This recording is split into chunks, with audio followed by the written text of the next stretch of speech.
ഇന്നത്തെ 10 മിനിറ്റിലെ ഒരു 7 കാര്യങ്ങൾ ഇൻഷാ അള്ളാ പഠിപ്പിച്ചു തരാം. ഉറങ്ങുന്നതിന് മുമ്പായിട്ട് ഈ 7 കാര്യം ചെയ്യുന്നവർക്ക് ജീവിതത്തിൽ വലിയ സന്തോഷമാണ്. പിന്നെ ടെൻഷൻ അടിക്കേ വേണ്ട, ഒരു കാര്യത്തിനും പിന്നെ ടെൻഷൻ ഉണ്ടാവില്ല. ആവശ്യമില്ലാതെ ദേഷ്യപ്പെടേണ്ടി വരില്ല. ദേഷ്യം കാരണമായിട്ട് കുടുംബ ബന്ധങ്ങളെ തകർത്തെറിഞ്ഞ് കളയേണ്ടി വരില്ല. ജീവിതത്തിൽ ടെൻഷൻ നേരിടേണ്ടി വരില്ല. എപ്പോഴും നമുക്കൊരു സമാധാന അന്തരീക്ഷമുള്ള കുടുംബജീവിതം ലഭിക്കും. കുടുംബജീവിതം എന്നല്ല, ഇനി ഒറ്റയ്ക്ക് ജീവിക്കുന്നവരായാലും ഇനി അല്ലാതെ കല്യാണം കഴിയാത്ത ആളുകളായാലും എങ്ങനെയായാലും സമാധാനം ലഭിക്കും. ഒരു മനുഷ്യന് ഏറ്റവും വലിയ അനുഗ്രഹം സമാധാനമാണ്, അല്ലേ?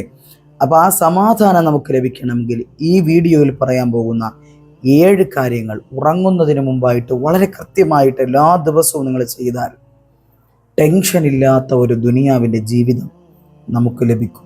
പോരാത്തതിന് ഒരുപാട് ആഖിറത്തിലെയും വമ്പൻ നേട്ടങ്ങൾ അല്ലാഹു തആല തരും. ഇൻഷാ ഏതൊക്കെയാണ് ആ കാര്യങ്ങളൊന്നും നമുക്ക് പഠിച്ചാലോ? വീഡിയോ മുഴുവനായിട്ട് കാണുക, വേണ്ടപ്പെട്ടവരിലേക്ക് എത്തിച്ചു കൊടുക്കുക. നിങ്ങളുടെ ദുആ വസിയത്തുകൾ നമ്മുടെ കമൻറ്റ് ബോക്സിൽ അറിയിക്കുക. നിങ്ങളുടെ വിലയേറിയ അഭിപ്രായങ്ങൾ നമ്മുടെ കമൻറ്റ് ബോക്സിൽ രേഖപ്പെടുത്തുക. അല്ലാഹു അനുഗ്രഹിക്കുമാറാകട്ടെ. വീഡിയോയിലേക്ക് പോകാം.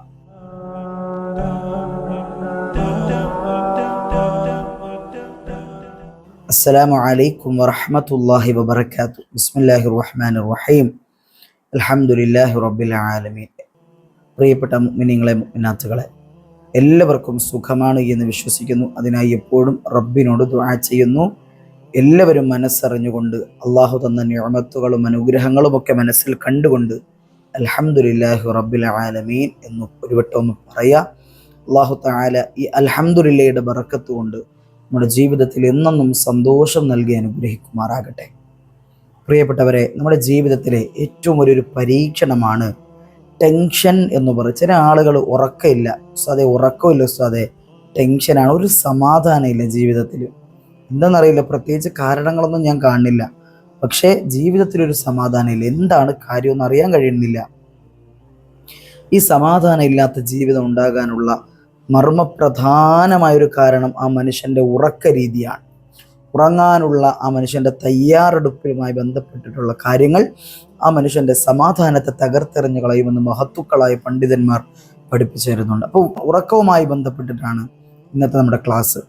ഉറക്കം എന്ന് പറയുന്ന അല്ലാഹു തആല തന്ന ഒരു വലിയ അനുഗ്രഹമാണ്. ഒരു രാത്രി എന്തെങ്കിലും ഒരു വിഷയം കാരണമായിട്ട് ഉറങ്ങാതെ ഒന്നിരുന്ന് നോക്കിയേ, പിറ്റേ ദിവസം നമുക്ക് ഒരുമാതിരി കിറങ്ങിയിരിക്കുന്നത് കാണാം, അല്ലേ? ഒരു ഉറക്കമില്ലാതെ ഒരു രാത്രി നിന്ന് കഴിഞ്ഞാൽ പിറ്റേ ദിവസം ഒരു റാഹത്തില്ലാതെ, ഒരു ഈ ദുനിയാവുമായോ ഈ ലോകവുമായോ ഒരു ബന്ധവുമില്ലാത്ത കണ്ണു തുറന്നിരിക്കുന്ന ഒരവസ്ഥ ഉണ്ടാവും. ജോലി ചെയ്യാൻ തോന്നൂല, പിറ്റേ ഇബാദത്തുകളിൽ ഒരുപക്ഷെ സുബഹിക്ക് പോലും എഴുന്നേക്കാൻ പറ്റാത്തൊരവസ്ഥ. അങ്ങനെയൊക്കെയുള്ള ഒരുപാട് മടിയും മലസതയും നിറഞ്ഞ ഒരു ജീവിതമായി പോകും. അപ്പോൾ ഉറക്കം മർമ്മപ്രധാനമാണ്. ഉറങ്ങാൻ വേണ്ടി കിടക്കയിലേക്ക് വരുന്നതിന് മുമ്പ് ഈ പറയപ്പെടാൻ പോകുന്ന 7 കാര്യങ്ങളൊന്ന് ശ്രദ്ധിക്കുക. ഒന്നാമത്തെ കാര്യം, വുളുഓടുകൂടി വരിക. വുളുഓടുകൂടി കിടക്കയിലേക്ക് വന്ന് കിടക്കുക. വുളുഓടുകൂടി കിടക്കയിലേക്ക് വന്ന് കിടക്കുക. ഇനി വുളുഓടെ ഉറങ്ങണമെന്ന് നിർബന്ധമില്ല കേട്ടോ. കാര്യം, കല്യാണം കഴിഞ്ഞ വിവാഹ ബന്ധത്തിൽ ഏർപ്പെട്ടിരിക്കുന്ന ആളുകളെ സംബന്ധിച്ചിടത്തോളം തൻ്റെ ഇണയെ തൊട്ടാൽ വുളു മുറിയല്ലോ ശാഫിഈ മദ്ഹബ് പ്രകാരം. അപ്പോൾ ഭാര്യ ഭർത്താക്കന്മാർ തമ്മിൽ തൊടുമ്പോൾ വുളു മുറിഞ്ഞേക്കാം, അതിൽ പ്രശ്നമില്ല. കിടക്കയിലേക്ക് വുളുഓടുകൂടി കടന്നു വരിക എന്നതിലാണ് കാര്യം. ചില ആളുകൾ പറയാറുണ്ട്, ഉസ്താദ് എന്തിനാ പിന്നെ ഇപ്പോൾ വുളു ചെയ്തിട്ട് പോയി കിടക്കയിലേക്ക് കിടക്കുമ്പോൾ ഭാര്യയെ തൊടുമല്ലോ, അപ്പം അറിയാതെ വുളു പോകൂലേ? അപ്പം അങ്ങനെ വുളു പോകുമ്പോൾ പിന്നെ എന്തിനാ ഈ വുളു കൊണ്ടിട്ടുള്ള ഉപയോഗം എന്താ? അങ്ങനെ പറയരുത് പ്രിയപ്പെട്ടവരെ. കിടക്കാൻ വേണ്ടി എപ്പോൾ വന്നാലും വുളു ചെയ്തിട്ട് വരിക. അവിടെ ആ ബാധ്യത കഴിഞ്ഞു, അവിടെ ആ സുന്നത്ത് നമുക്ക് കിട്ടിക്കഴിഞ്ഞു. അതാണ് നമുക്ക് വേണ്ടത്. അപ്പം അങ്ങനെ എന്ത് ചെയ്യുക? വുളു ചെയ്ത് കടന്നു വരിക. വുളു ചെയ്താലുള്ള ഗുണം എന്താണെന്നറിയോ? പെട്ടെന്ന് പറയാം. മഹാനായ ബിലാൽ റളിയല്ലാഹു തആലാനെ കുറിച്ച് നബി തങ്ങൾ ഒരു വേള പറയുകയുണ്ടായി, സ്വർഗത്തിൽ ബിലാൽ റളിയല്ലാഹു അൻഹുവിന്റെ കാലച്ച കൊട്ടു എന്നുള്ളതാണ്. സ്വഹാബത്ത് അത്ഭുതപ്പെട്ടു പോയി, അല്ലാഹ് എന്താണ് റബ്ബേ, അതിനുവേണ്ടി ബിലാൽ റളിയല്ലാഹു അൻഹു പ്രത്യേകമായിട്ട് എന്താ ചെയ്യുന്നത്? അങ്ങനെ നോക്കിയപ്പോൾ സാധാരണ സ്വഹാബത്ത് എല്ലാവരും ചെയ്യുന്നത് പോലുള്ള ഇബാദത്തുകൾ തന്നെയാണ് ചെയ്യുന്നത്. പ്രത്യേകമായൊരു ഇബാദത്ത് കണ്ടില്ല. ഒരു വേള ബിലാൽ റളിയല്ലാഹു അൻഹുവിനോട് സ്വഹാബത്ത് ചോദിച്ചു, നബി തങ്ങൾ ഇങ്ങനെ പറഞ്ഞല്ലോ, എന്തേ അതിനുള്ള കാരണം? ബിലാൽ റളിയല്ലാഹു അൻഹു പറഞ്ഞു അത്രേ, ബിലാൽ റളിയല്ലാഹു തആല അൻഹു വുളു മുറിഞ്ഞാൽ പെട്ടെന്ന് വുളു എടുക്കുമായിരുന്നു, ദാഇമുൽ വുളുഇന്റെ ആളായിരുന്നു. അപ്പോൾ വുളു ഒരു ഹദീസിൽ കാണാൻ പ്രിയപ്പെട്ടവരെ, വുളു ചെയ്തൽ കൊണ്ട് എപ്പോഴും വുളു ഉള്ള ഒരു അവസ്ഥ കൊണ്ട് അള്ളാഹു റിസ്ക് വിശാലമാക്കി കൊടുക്കുമെന്ന് തന്നെ ഹദീസുകളിൽ നമുക്ക് കാണാം. റിസ്ക് വിശാലമായി കിട്ടുക എന്ന് പറഞ്ഞാൽ എന്താ? എല്ലാം സമ്പത്താകട്ടെ, ഖൈറാകട്ടെ, സന്തോഷങ്ങളാകട്ടെ എല്ലാം റബ്ബ് തആല തരും, റിസ്ക് തരും. അള്ളാഹു ഉദ്ദേശിക്കുന്ന റിസ്ക് റബ്ബ് തആല നമുക്ക് തരും. അതിന് വുളു എപ്പോഴും നല്ലതാണ്. മനസ്സിലാവുന്നുണ്ടോ? വുളുവിൻ്റെ കാര്യം അതാണ്. അതാണ് ഒന്നാമത്തെ കാര്യം. കിടക്കാനായിട്ട് വരുമ്പോൾ വുളു ചെയ്തുകൊണ്ട് വരിക. 2, കിടക്കുന്നതിന് മുന്നോടിയായിട്ട് ആ കിടക്ക ഒന്ന് തട്ടിക്കുടഞ്ഞ് വൃത്തിയാക്കി നല്ലതുപോലെ വിരിച്ച് കാണും പോലെ ഒരു റാഹത്തായ രീതിയിൽ ഇടുക. അത് പ്രത്യേകിച്ച് സയൻറ്റിഫിക്കലി, സൈക്കോളജിക്കലി അതിന് ഒരുപാട് നേട്ടങ്ങളുണ്ട്. ഒരു മനുഷ്യൻ ക്ഷീണിതനായിട്ട് തൻ്റെ റൂമിലേക്ക് കടന്നു വരുമ്പോൾ വൃത്തിയോടെ ആ കിടക്കയൊക്കെ നല്ലതുപോലെ വിരിച്ച് കിടക്കുന്നത് കാണുമ്പോൾ തന്നെ അവൻ്റെ പകുതി ടെൻഷൻ അവിടെ ഇല്ലാതാവാണ്. ഇത് സൈക്കോളജിക്കലി പ്രൂവ്ഡ് ആണ്. അപ്പോൾ ഇത് ടെൻഷൻ അവിടെ പരിപൂർണമായും ഇല്ലാതാകും. നമ്മൾ റിസോർട്ടിലൊക്കെ റൂം എടുക്കുമ്പോൾ, നമ്മൾ എവിടെയെങ്കിലുമൊക്കെ സിയാറത്തിനും മറ്റുമൊക്കെ പോകുമ്പോൾ നമ്മൾ റൂം എടുക്കാറുണ്ട്. ചില റൂമുകളിലേക്ക് കയറി ചെല്ലുമ്പോൾ നമ്മുടെ വീട്ടിലേക്ക് കയറി ചെല്ലുന്നേക്കാളും ഒരു റാഹത്ത് കാണാറുണ്ട്. ഇത് കാരണം ആ റൂമിൽ നല്ലതുപോലെ ബെഡ്ഷീറ്റുകളൊക്കെ വിരിച്ച് കൃത്യമായി ലെവലാക്കിയിട്ട് റാഹത്തായിട്ട് കിടക്കുന്നത് കാണുമ്പോൾ തന്നെ അൽഹംദുലില്ലാഹ് എന്തോരം വലിയ സന്തോഷമാണ്. അപ്പം അതുപോലെ നമ്മുടെ വീടുകളിലെയും അവസ്ഥ അങ്ങനെ ആകണം പ്രിയപ്പെട്ടവരെ. ഇതൊരുമാതിരി ബെഡ്റൂമിലേക്ക് കടന്നു വരുമ്പോൾ ബെഡെല്ലാം അലങ്കോലമായിട്ട് വലിച്ചിട്ട് അതിൻ്റെ പുറത്ത് കയറി കിടക്കുന്ന ഒരവസ്ഥ വളരെ മോശമാണ്. അത് പാടില്ല. നല്ല വൃത്തിയായിട്ട് ബെഡ്ഷീറ്റ് ഇരിക്കുക, ബെഡ്റൂമും പരിസരവും ഒക്കെ വളരെ വൃത്തിയായി സൂക്ഷിക്കുക. അത് കാണുമ്പോൾ തന്നെ പകുതി ടെൻഷൻ അവിടെ ഇല്ലാതാവാണ്. അതാണ് 2ാമത്തെ കാര്യം. 3ാമത്തെ കാര്യം, നമ്മൾ 4 സൂറത്തുകൾ ഉറങ്ങാൻ കിടക്കുന്നതിന് മുമ്പായിട്ട് ഓതിയിട്ട് കിടക്കുക. 4 സൂറത്തുകൾ ഓതണം. 1 സൂറത്തുൽ ഫാത്തിഹ, 2 സൂറത്തുൽ ഇഖ്ലാസ്, 3 സൂറത്തുൽ ഫലഖ്, 4 സൂറത്തുൽ നാസ്. ഈ 4 സൂറത്തുകൾ ഉറപ്പായും പാരായണം ചെയ്തുകൊണ്ട് കിടന്നാൽ മഹത്തുക്കൾ പഠിപ്പിക്കുന്നുണ്ട്, അന്നത്തെ രാത്രി അവൻ പേക്കിനാവിൽ നിന്ന് രക്ഷയാണ്. പേക്കിനാവ് കാണൂല, ദുസ്വപ്നങ്ങൾ കണ്ട് പേടിക്കൂല, രാത്രിയിൽ ഉറക്കമില്ലാത്തൊരവസ്ഥ ഉണ്ടാവില്ല. അതുപോലെ ആ കിടത്തത്തിലെങ്ങാനും മരണപ്പെട്ടു പോയാൽ അവൻ ഷഹീദിൻ്റെ കൂലി കിട്ടുമെന്ന് കാണാം. അതുപോലെ സമാധാനം, വലിയ റാഹത്തായ ഉറക്കം കിട്ടും. സമാധാനം അതാണല്ലോ പ്രധാനം. അപ്പം അങ്ങനെ സമാധാനത്തിൽ ഉറക്കം കിട്ടും പ്രിയപ്പെട്ടവരെ. അള്ളാഹു അനുഗ്രഹിക്കട്ടെ. ചെയ്യൂലേ? തീരുമാനം എടുക്കുക ഇൻഷാ അള്ളാഹ്.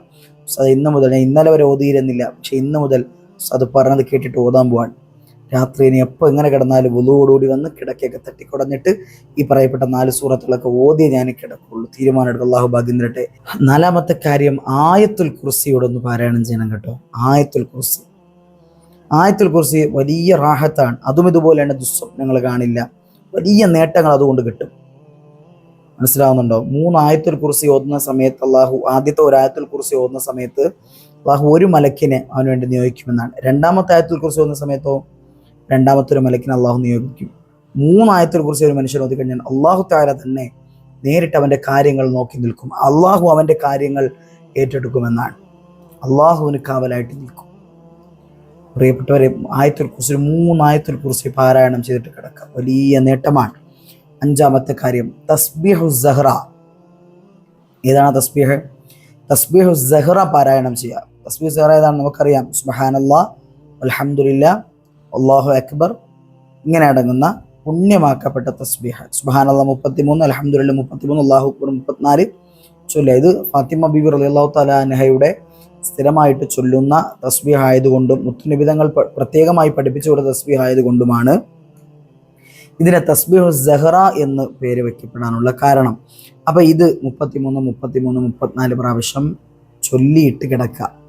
അതിനുശേഷം ഇത് അല്ലാഹുമ്മ ബിസ്മിക അമൂതു വഅഹ്യ, അല്ലാഹുവേ നിന്റെ നാമത്തിലാണ് ഞാൻ ഉറങ്ങുന്നത്. അതായത് അമൂത്തു, ഞാൻ മരണപ്പെടാൻ, എന്നിട്ട് വഅഹ്യ, ഞാൻ മരണപ്പെടുകയും ഞാൻ പുനർജീവിക്കുകയും ചെയ്യാൻ. മരണപ്പെടാൻ ഉദ്ദേശിക്കുന്നത് ഉറക്കമെന്നുള്ളത് ഒരു ചെറിയ മരണമാണല്ലോ. ഒന്നും അറിയാതെ കിടന്നുറങ്ങുന്ന ഉറക്കത്തെ മരണം കൊണ്ടാണ് ഉപമിച്ചത് മഹത്തുക്കൾ. അപ്പം അള്ളാഹുവിൻ്റെ നാമം കൊണ്ട് ഞാൻ മരിക്കുകയും പുനർജീവിക്കുകയും ചെയ്യുന്നു. അതിലും ബിസ്മി കൊണ്ട് പറയാൻ. അള്ളാഹു അനുഗ്രഹിക്കട്ടെ. അപ്പം ഇത് 6ാമത്തെ കാര്യമാണ്. ഈ ദുആ പറഞ്ഞിട്ട് കിടക്കുക. 7ാമത്തെ കാര്യം, അവസാനത്തെ കാര്യം, വലതു ഭാഗത്തേക്ക് തിരിഞ്ഞു കിടക്കുക. വലതു ഭാഗത്തേക്ക് തിരിഞ്ഞെടുക്കുക. ഇടതു ഭാഗത്ത് ചെരിഞ്ഞ് കിടക്കരുത്, കമിഴ്ന്ന് കിടക്കരുത്, മലർന്ന് കിടക്കരുത്. ഏറ്റവും നല്ല എന്താ? വലതു ഭാഗത്തേക്ക് തിരിഞ്ഞു കിടക്കുക. അള്ളാഹു അനുഗ്രഹിക്കട്ടെ. ഇത്രയും സുന്നത്തിൻ്റെ കൂലിയിട്ട് അപ്പോൾ ഈ പറയപ്പെട്ട കാര്യങ്ങളൊക്കെ ഒന്ന് നല്ലതുപോലെ ചെയ്ത് മുന്നോട്ട് പോയി കഴിഞ്ഞാൽ ജീവിതം വളരെ സന്തോഷത്തിലാവും. ടെൻഷൻ ഇല്ലാത്ത സമാധാനമുള്ളൊരു ജീവിതം ലഭിക്കും. അള്ളാഹു അനുഗ്രഹിക്കട്ടെ. എല്ലാവരും ദുആ ചെയ്യുക. പ്രിയപ്പെട്ടവരെ, ദുആ കൊണ്ട് വസിയത്ത് ചെയ്ത മുഴുവൻ പേർക്കും അള്ളാഹു ഖൈറും ബറക്കത്തും തരട്ടെ, സന്തോഷവും സമാധാനവും തരട്ടെ, സംതൃപ്തി തരട്ടെ, ജീവിതത്തിലുടനീളം സന്തോഷം തരട്ടെ. ദുആ ചെയ്യുമെന്ന വസിയത്തോടെ നിർത്തട്ടെ. വാഖിറു ദഅവതി അൽഹംദുലില്ലാഹ്. അസ്സലാമു അലൈക്കും വറഹ്മത്തുള്ളാഹി വബറകാതുഹു.